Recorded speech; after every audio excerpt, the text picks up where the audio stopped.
I do the cocktail service or the ticket, the wristbands, checking people in and stuff. Oh, It just nice. depends on whatever they need me for because sometimes they need somebody who knows what they're doing at the door, and sometimes I get to like kick back and have fun and make some extra tips or something. That's cool. I Awesome. just dance. That's a really good like side job to have or a side hustle. Yes, I was fortunate to get into that. I met a girl through one of my, doing comedy. She was at one of the comedy shows and just fell in love with me, and we've been friends ever since. So when she was like, "Oh, I need to hire somebody for these," I was like, "I'm down." Oh, that's And so I've been, it'll be 2 years soon. Yeah. Wow, 2 years. That's amazing. Do you So it's fun. you get time to like sit down and watch the fights at all too? Oh yeah, like once the only time it's really busy when I do the door sales because it's like sometimes they will sell out, so it's like hundreds of people within a couple hours. So you're like literally herding in cows. It's very fast paced, Sounds like the comedy club. high energy job. I think it's worse Yeah, because probably. everybody is not everybody's in the mood to watch somebody fight and got that toxic masculine energy Oh yeah, instead of you're right. like The testosterone levels are probably pretty instead high. of yeah instead of like being at a comedy show where they're ready to laugh. Yeah, that Completely makes different sense. energy. So I feel like it's a little bit, it's a lot to get used to, but yeah, when we get to check everybody in and everything, then we can like go in there and watch some of the fights and stuff. So that's why I said I get a free show out of it, but sometimes I'm so busy that I don't get to watch like, the main event or something like that. And that's fine. Yeah, yeah, that's cool. Welcome to the Hypothetical Comedy Podcast. I am Funky Sam Yeah. Medina, and I am Athena Rodriguez. and we're here with comedian, the spicy Latina, Serena Gamboa. Hey, Serena, Hey, how you doing? I'm good. How are you? I'm good. It's good to talk to you. It's been a little while. Mhm. I know I haven't seen you. Well, it's been a few months, huh? Yeah, I think so. I think so. What have you been up to? This year I became a certified Reiki practitioner. So when I'm not doing my comedy, I am doing my healing work. So just trying to, I guess this year, uh, try to focus on myself more than grinding and the hustle and beating myself to death. Yeah, I I'm honoring myself and my time and my rest. So this year has been a little bit different for me, well, but in a good congratulations, way. because you definitely deserve to put you first. Yes. And Thank then you. we all kind of get caught up and lost in the grind, hustle culture. 100%. And I Yeah. think that when you take that time to rest for yourself, you're able to do the bigger things, you're ready for it.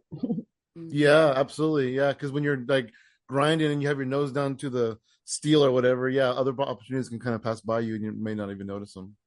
So let's talk about your healing stuff. How long have you been into the spirituality?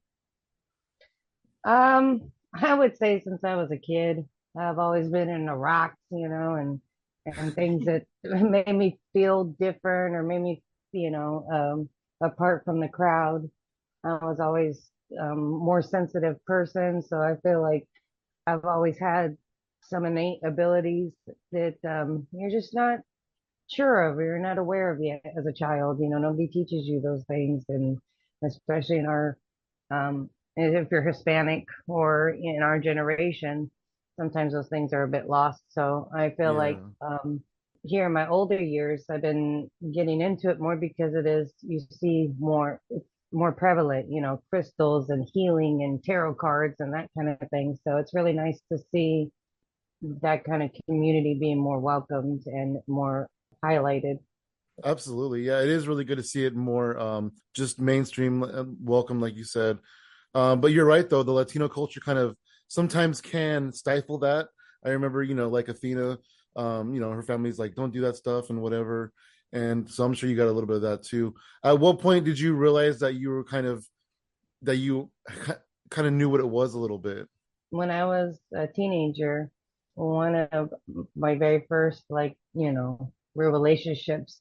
He introduced me to, or not introduced me, but he made me aware and confirmed that what I was doing on him at the time was Reiki. So I was doing energy healing at the age of 18 when he would get into his skateboarding accidents.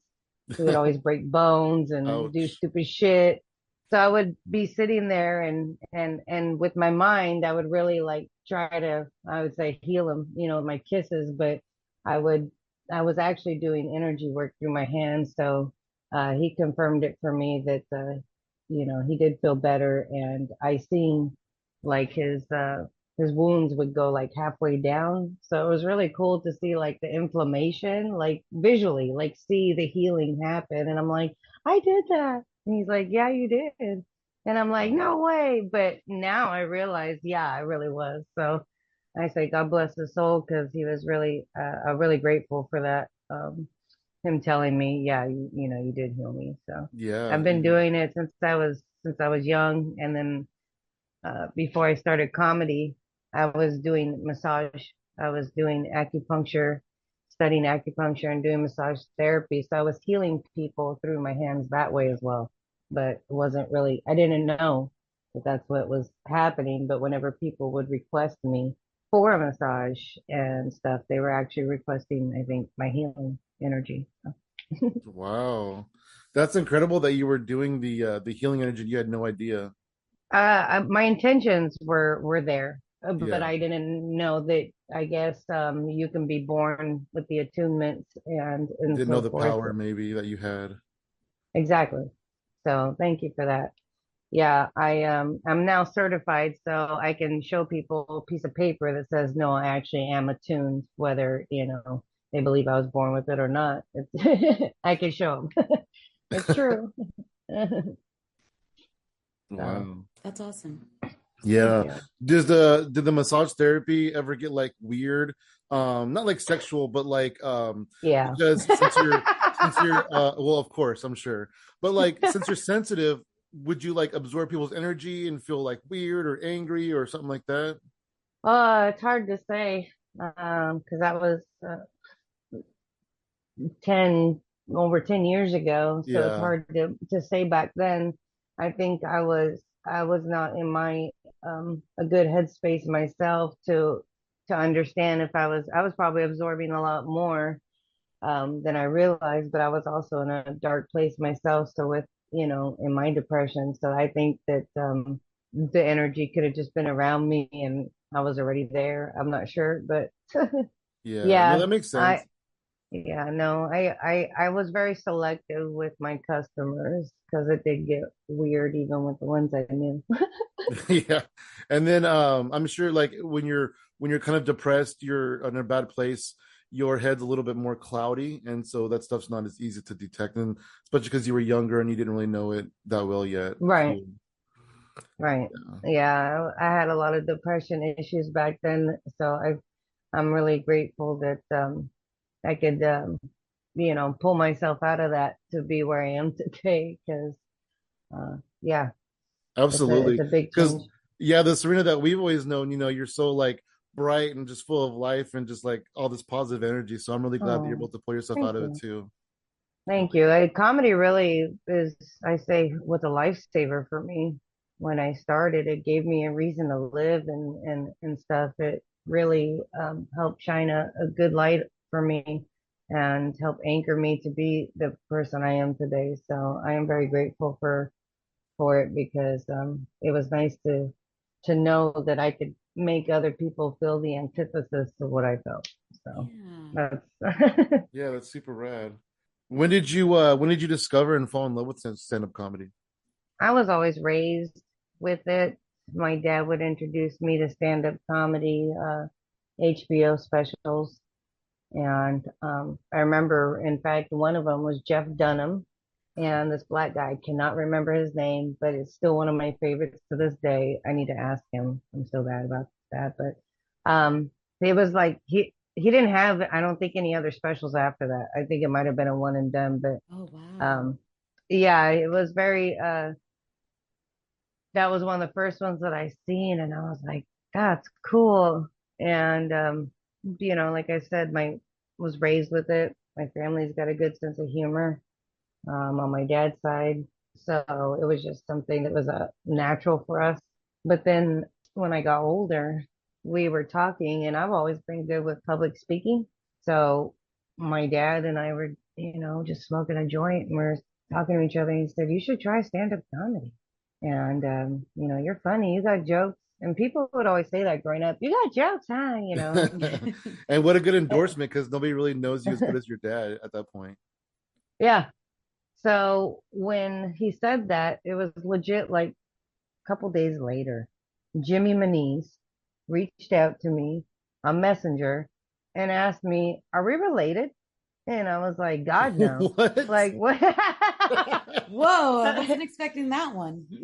Something down the line, the last name Gamboa is with somewhere in his dad's side of the family. And so he was, Oh, he has a wondering, Gamboa in his side of on his family. I don't know. It's a long story, but yeah.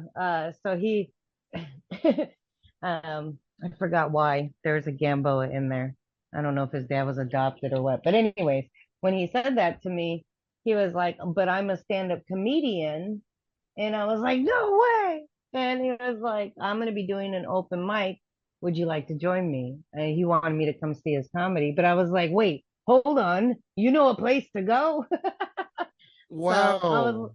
I was like, "Let me go with you." I didn't care to watch his comedy. I just cared to see what it was all To about. get into that So world a little bit, yeah. I was really, I went with him and just sat there and watched and observed. And then oh, I don't know, maybe a few months down the road, he booked me for a competition, and it was like 22 comics, over 200 people, sold out venue. And it was my first time performing. Oh Oh, man. Not wow. even open mic or anything? No. Wow. How did that go? Yeah. Oh, I had the worst set I've still seen to this day. That was the worst set I've so bad. I I bombed so hard. I mean, that's And not your fault. it was worse that when it happened, I came off stage, and Jimmy's like, "Dang, you just bombed your dick off." You know, I'm sitting there petrified with tears in my face, going, I was like speechless, and yeah, and I think at that point I probably would have quit, but but what still the worst that I've seen to this day. Still horrible. He but all the other comics that were there told me, "Don't quit. You got a couple of zingers, it's cool. You got some laughs and stuff." So I was like, nice. So I was really grateful for You're like, them. I did? And well, they said I got a couple of laughs. I remember I think it was on a SpongeBob or a Dora joke or something. I don't know. I was talking shit about cartoons, but that, and then I said something about California, and how people move, like they dream of like coming to our state, and then they move here to Modesto, and then their dream just fucking died. I got mixed reviews on that one. I got a lot of laughs, but I also got people really pissed off because of how true it was. No, that's what So I did.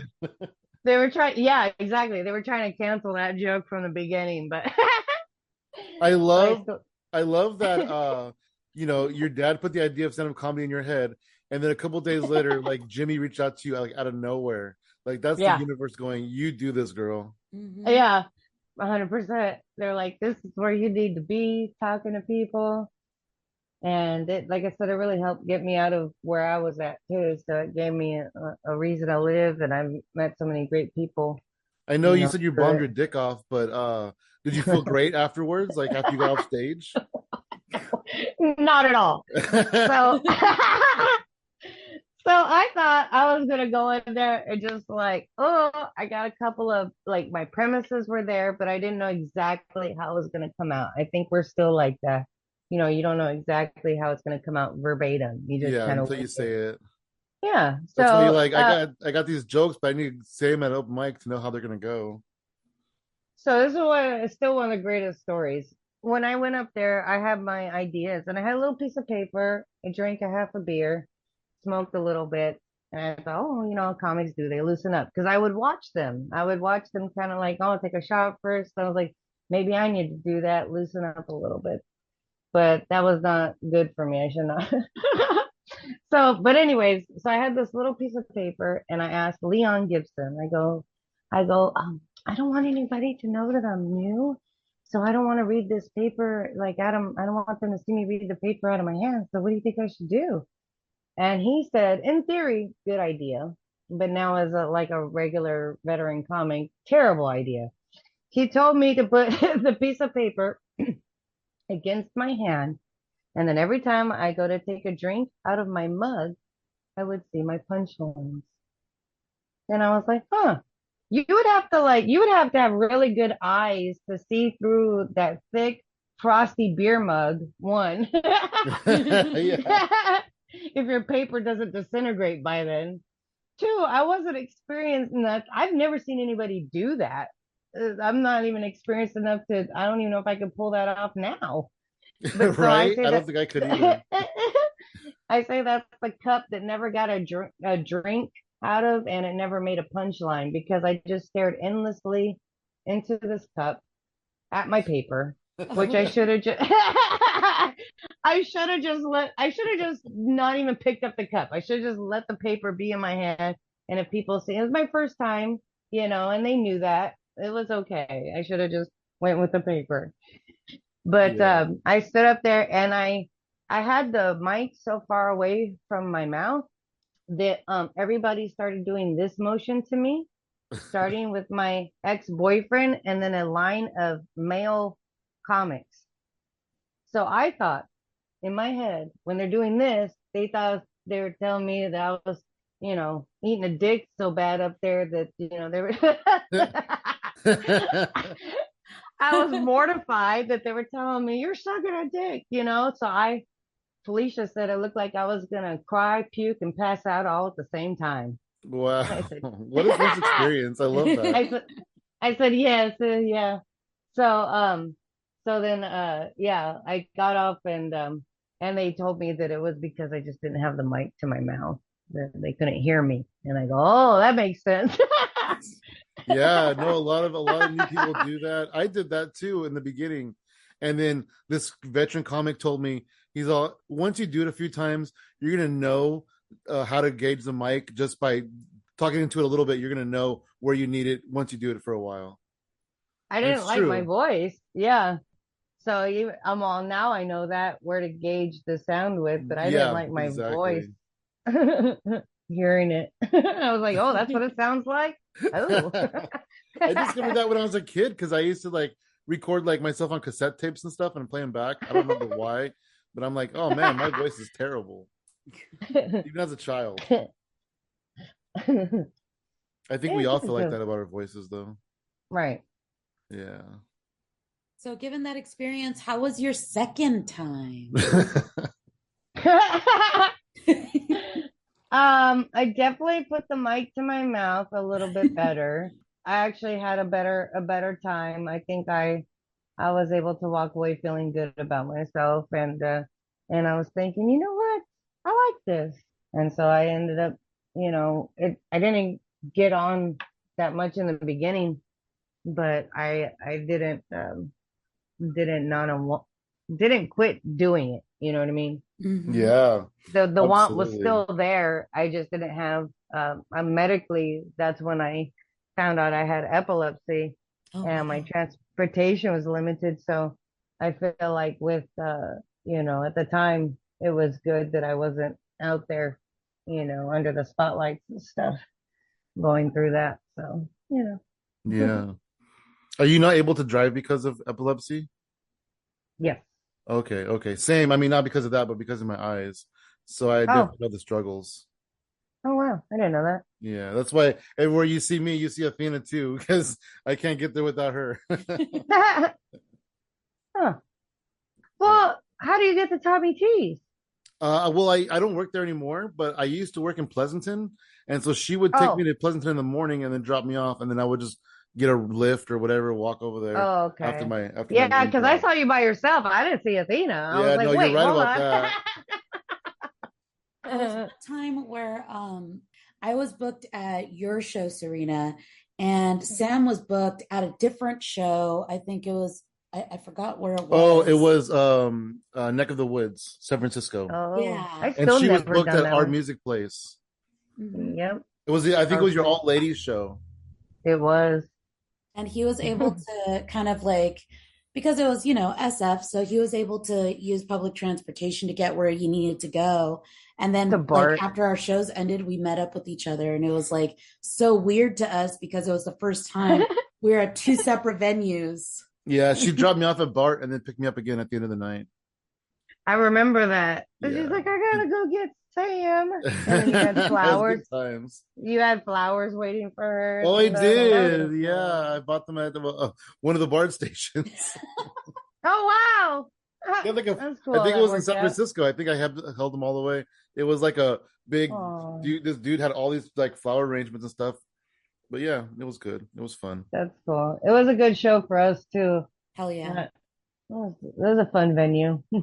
Yeah, that was I liked that venue a lot. The stage was big. The place was pretty Yeah. big. Even people in the back at the bar were able to like hear you and like laugh and yell stuff out if they Mhm. wanted to. It got better at the end, with the crowds that I was able to build and stuff. They really treated, and the bartender we had really made a difference. Mhm. He made sure to help it become more of that comedy show vibe. Yeah. So You did it, such a good job producing that. And I think thank you're you. a really like I missed dedicated it. producer. Thank you. I appreciate that because my friend was just telling me, why don't I get on the horn about stuff? I go, it's a lot to take into consideration. It's not just one thing. It's so many to produce what I envision or to produce something good and not, just a little run of the mill bar show. Like I think it takes a lot. It takes a lot of work, Mhm. and you got to be on board with the right people. So it's definitely not just one thing. It's multiple things to do. Yeah, So thank you for that because absolutely. You mentioned seeing me at Tommy T's a couple times, and I remember I saw you maybe a handful of times, maybe like 3 or 5 times, and your dad was there with you, and he's the one that you just said maybe you should try doing stand-up comedy. How did he right. feel about you getting into comedy? Oh, he likes it. I mean, he's one of my biggest fans. I think he's been very proud of me and how far I've come because he knows that that's the Yeah, one you went thing from that bombing your dick off to being a big star in the area, you know? well, and that's made me. It's You've seen my growth and my mental health, increased from it. So between that and places I've gotten to go and people I've gotten to meet, that's brought me a lot of happiness. And at the same time, it's something that I've delved myself in because I never really knew what I wanted to do in life. I just knew I wanted to be artistic. I knew I wanted to help people. And so when I did the acupuncture, I was like, I'm helping people, but I didn't want to be a doctor. I didn't want to go to med school and live my life in medical field like that. So I think that once I found the comedy, it really gave me that outlet to help people and still be artistic with myself. So it was the one thing that I like put my full self into in life, you know. And so I waited and found the thing and I just went head over heels with it. So Yeah, I same for think he me. Oh, he sorry, go sees ahead. that. Yeah, I was say same for me. I really never knew what I wanted to do in life either. And then in my early 20s, I decided I wanted to do stand-up comedy, but then it's like, how do you go from being on your couch to being on TV, you know? And I had no idea that open mics existed or anything like that for a few more years. Until I met this one, until she came back into my life. Oh. She just like Jimmy, she invited me out to an open mic. I did. That's Yeah. cool. And Which I one wanted to was get it? involved in that world too. So I was like, I'll be there. And I went to a few mics for months actually, Mm-hmm. before I started performing myself. Which was the mic you went that you invited him to? Britannia Arms downtown. Atu Walker was booking it. Oh, He was the host. Yeah, downtown San Jose, Yeah. our old stomping grounds. is that where you guys used to live? Yeah, yeah. Mhm. We like I was born and raised in downtown San Jose, and we went to middle school together Okay. actually. So we're kind of from the same general area, and then we went to different high schools, and then we kind of separated. And then the days of social media, you find people that you used to know, back in the day, whatever. And I had hit her up, and I was like, "Hey, how's things going, whatever?" And she's like, "Oh, this. I do stand-up comedy now," and I was like, "What?" And here we are, When was that? 2010, Oh wow. a while ago. Yeah. Yeah, so she started doing it in '09, and then I started doing it in 10. Oh wow. You guys have been doing it a little bit longer than I have. A little bit. Yeah, we did stop for a few years. I remember so we stopped in like 16 and we started again in 2019. Just before the pandemic, a few months before the pandemic. We had gotten married and we're like we always talked about comedy and we always wanted to get back into it. And we were like, you know what? Let's just do it. Like if we wait for the perfect time, we'll never do it. Let's just do it.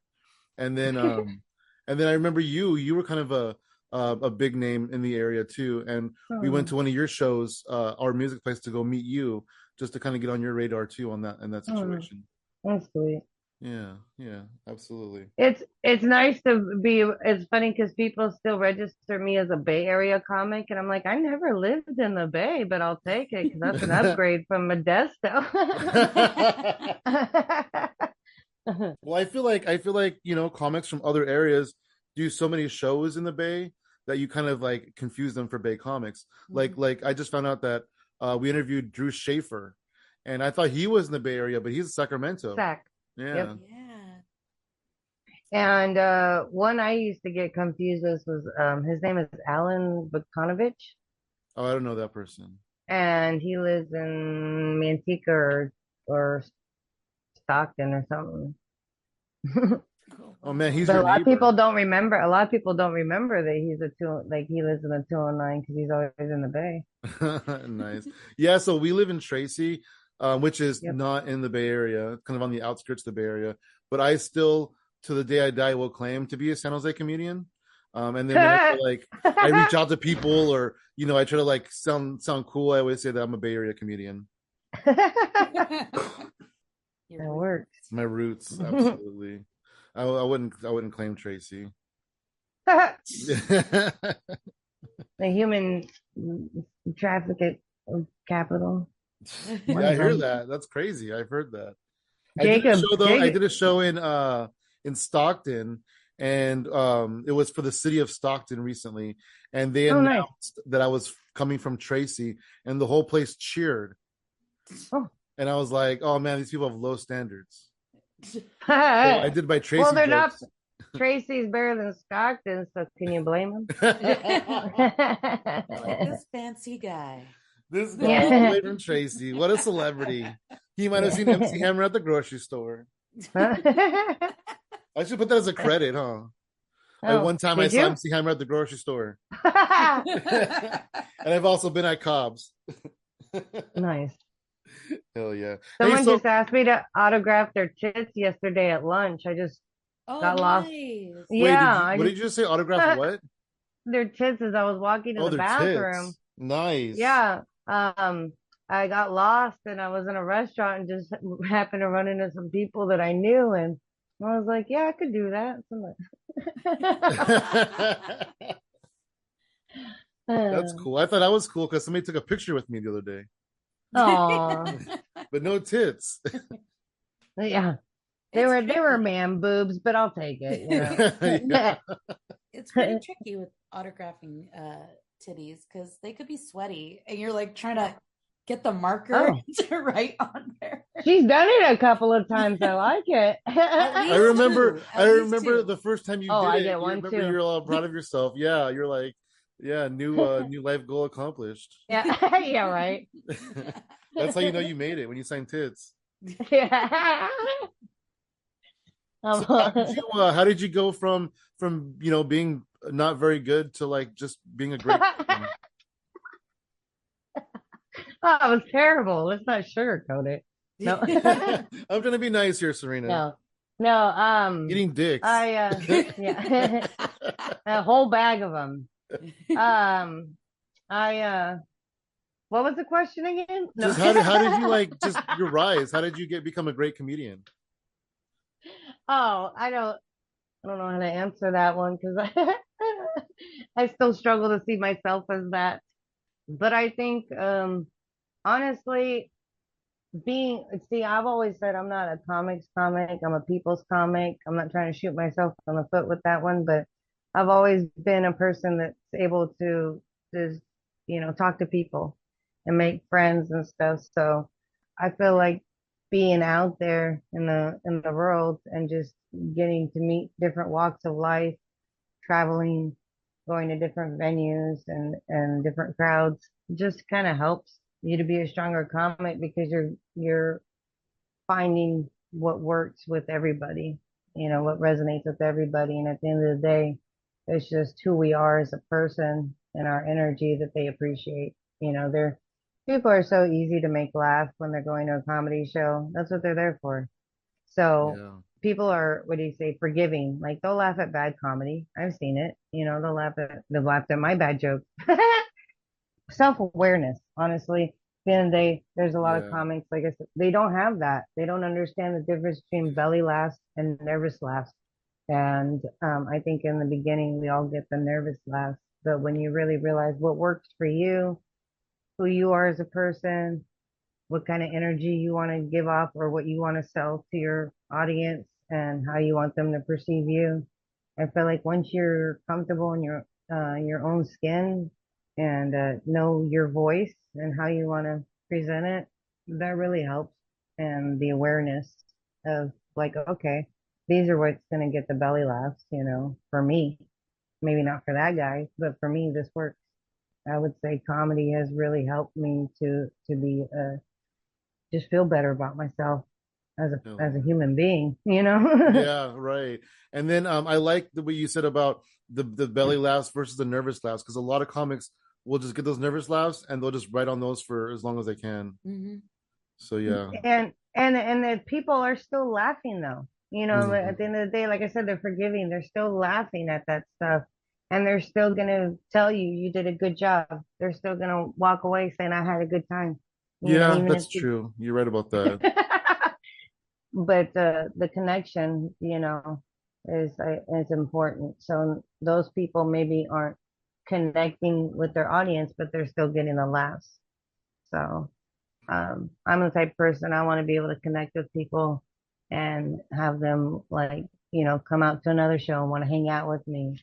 Hell yeah. Yeah, yeah, that's rad. So, so So just you just learning. said it's hard for you because you don't consider yourself to be a great comedian, which is fine. But you won not one but two Mama Awards. Do you want to tell us about those?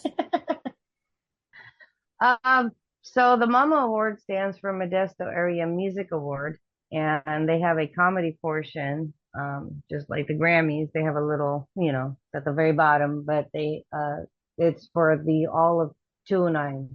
So it's best comedy for the 209 area. So, all the cities. There's a lot, from Merced to Galt to Sonora to Tracy. It goes 209 is pretty far. But I won the award for best comedy in 2018 and 2021 because, well, 2020 was nothing.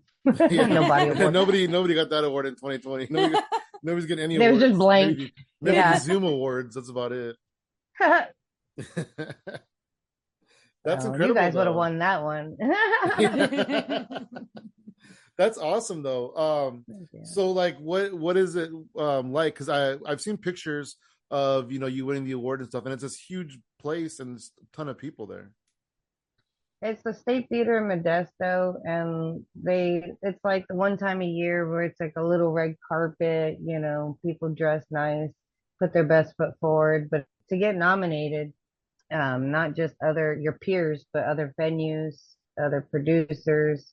have to suggest your name. So it's like Oh wow. um, comes from multiple areas, and whoever gets their, I guess it's to me it's a community thing. If Yeah. you're seen in the community, whether it's mostly musicians, but they're out there, and people are talking about them. So at the end of the day, it's a list of people that are getting nominated because of, like I said, you're getting multiple places picking your name out. So I think it's a Wow. nice honor that, I've been able to work in the community doing these different little side jobs and stuff to put me in those kind of positions because I am making connections with different people, different audiences, and opening them up to comedy that may not normally know about it. So Yeah. Oh yeah. So when people say it's an honor to be nominated, I guess it's true.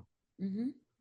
I think so. Yeah. I think so. There's a lot of people that talk down on it, But at the end of the day, the fact that you were able to make a connection with hundreds of people that want to vote for your name or that you registered to them as somebody they want to see Yeah. win and stuff for what you love to do, I think it's pretty cool. I feel like people talk down, there's going to be people talk down about everything. Like if you or I made it on the Tonight Show, people would probably talk down on it, but that doesn't make it any less special. True story. Hell yeah. What about the pandemic? What was that like for you when the pandemic hit? I still worked. I Hmm. was still I didn't let anything stop me. I would have still produced, the venues were open, but I was able to get on some live shows and still get out there. And then I did go-go dancing on the side just because Oh I was like, I wow. need to make money. And That was so but it was cool. at it was at a venue that I had done comedy at. Oh wow. So they had met me that way. And then I was able to get some side work. So I was still raw dog and oxygen and stuff. I didn't mind. Well, that's good. And you're still here, so that's good. Yeah. Hell yeah. How did you get into to producing shows? It was the Brainwash in San Francisco. Oh Uh, Wow. wow. I a comedy staple, for us. Mm-hmm. And so Anthony Medina and Tony Sparks had mentioned to me, um, and Tony had hosted it. I had did two there. Did the one in Livermore. They had found me. Everybody asked whenever it came to producing, everybody has always came to me and asked me if I wanted to do it. Oh Oh, that's interesting. wow. That's The awesome. Brainwash, Art Place, the Urban Farms in San Francisco. That's how I got started with the cannabis community because it was a veterans thing, and he saw me on Instagram and saw that my dad's a veteran and I'm into cannabis. So like, Nice. so people would message me and ask me if I wanted to, put stuff together. It's always the comedy stuff has always came to, like you said, the universe is always like, here, this is what you're supposed to be doing. Yeah, it's like it's kind of just like coming to you and falling into your lap. I did the brainwash a couple times. I did the cannabis one at Urban Farms, and then from there, I did ask a lot of the cannabis people if I could produce shows for them, but I got started with somebody asking for my work, and then I did open mic. I did the show I just did here in the one in Newman. The guy came to me for it. So I felt like whenever I wanted to produce, I've always been able to manifest it. That's awesome. That is really awesome. What have you done or are you doing in the cannabis industry? Um, they would call me freelance because technically I book, shows and anybody who wants a comedy show, I provide that for them. I'm not just, I don't say no just because you want to do it in your backyard or, just as long as it pays us, that's all I care about. But right now I'm not like a vendor or involved with anybody in particular. But I have been sponsored in the past, and hey, if anybody wants to sponsor me now, I will rep your shirts and all that good stuff. Hell Oh yeah. yeah. Speaking of vendors, you are now a vendor. You do your jewelry, you do crystals, you do Reiki, you do all kinds of stuff. How did you decide to make it something you wanted to do? Yeah, again, since I was a teenager, I liked rocks. I like, making jewelry. I've been making jewelry since I was a kid. And I sold it to my mom's friends at work Oh, since I was young. And always wanted to do a pop-up. And I did one at a church, and it did not go well. I sold one thing, so I was really happy about that. But I've always said I want to do like like a real table. I want to be like how you see at the wine and cheese festival and stuff.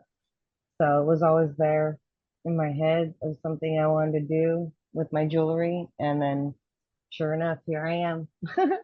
I love it. It was because of the pandemic. The pandemic really made me think outside the box of how can I make money and what can I do that's going to keep me occupied and keep my mental health in check because we weren't able to do comedy for a long time. yeah. So, or not regularly outside and be around the people and connect and do all the things that we enjoy doing. So I was like, well, what was something that I like doing that people used, and I go, oh, my jewelry. People would ask me at shows, hey, your bracelets, they kind of wanted to buy them or would ask me if I would make some for them. So I was like, you know what? Maybe I should start doing that as like part of my merch. And the more I did it, the more people wanted to order it off of me. So I was able to invest and do my small business that way. But yeah, the pandemic really opened me up for it. So I love it. I love your jewelry too. thank you. Sam actually commissioned you for a piece for me, and it's one of my favorite necklaces.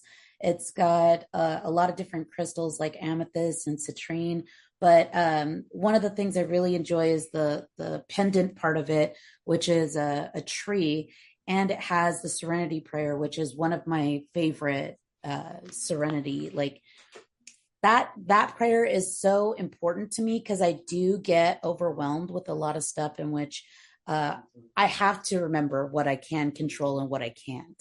So Right. that was just it was just a perfect, little chef's kiss for that whole piece for me, and I love it. Thank you.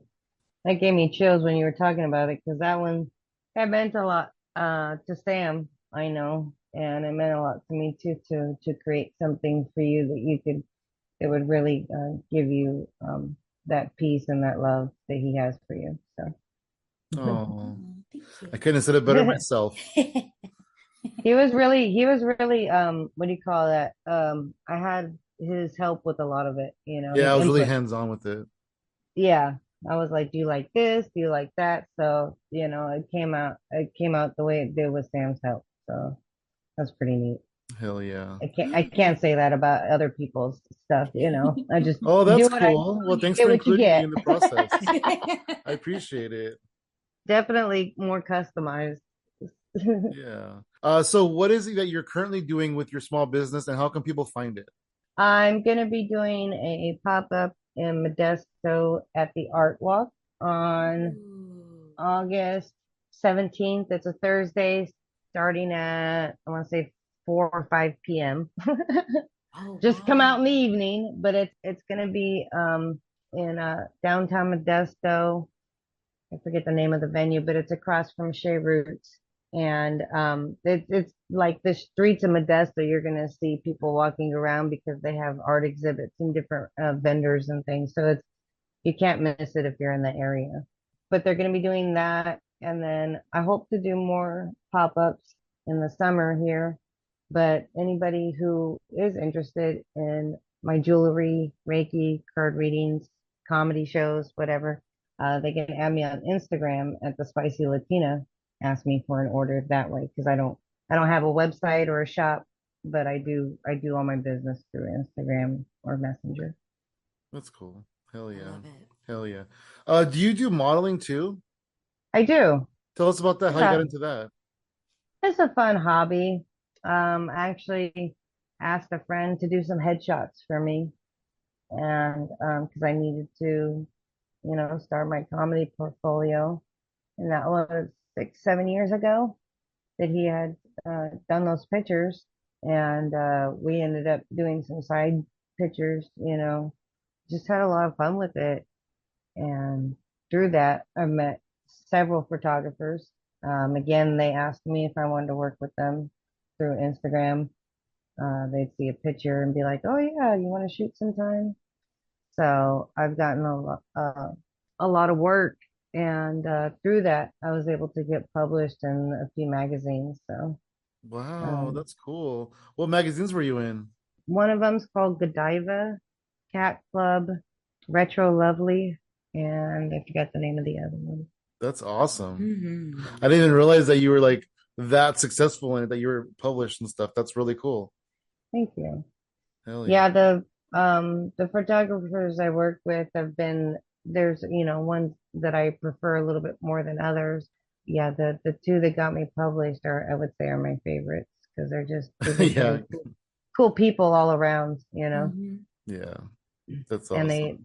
yeah, and I think with the photos, that's also helped with my confidence on and transfer on stage.